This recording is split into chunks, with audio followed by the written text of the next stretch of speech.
Hello everyone, this is Aditya.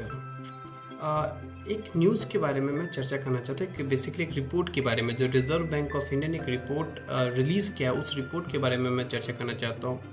पता नहीं क्यों इस रिपोर्ट के बारे में मीडिया में खास इतनी चर्चा हो नहीं रही, इसलिए मैं इस रिपोर्ट को आपके साथ चर्चा करने वाला हूँ। याद रहे, आरबीआई ने इस रिपोर्ट को पारित किया है, रिजर्व बैंक ऑफ इंडिया ने। अब ये रिपोर्ट में क्या लिखा हुआ है, ये थोड़ा सा इस न्यूज़ को पढ़िएगा। मैं पढ़ रहा हूँ, फिर बताता हूँ इसका मतलब क्या है।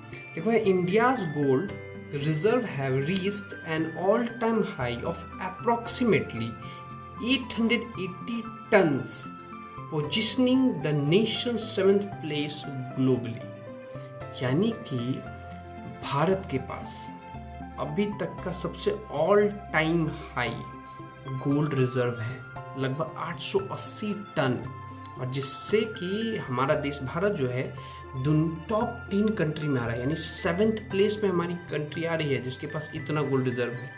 ऑफकोर्स 1 पे कौन है आपको मालूम होगा, नहीं मालूम तो गूगल कर लीजिएगा, बट 7th प्लेस पे हम लोग हैं, टॉप 10 में आते हैं। समझ रहे हो आप? पता नहीं इस रिपोर्ट के बारे में क्यों नहीं चर्चा हो रहा है, लेकिन 880 टन्स गोल्ड रिजर्व है अभी हम लोग के पास। एक समय था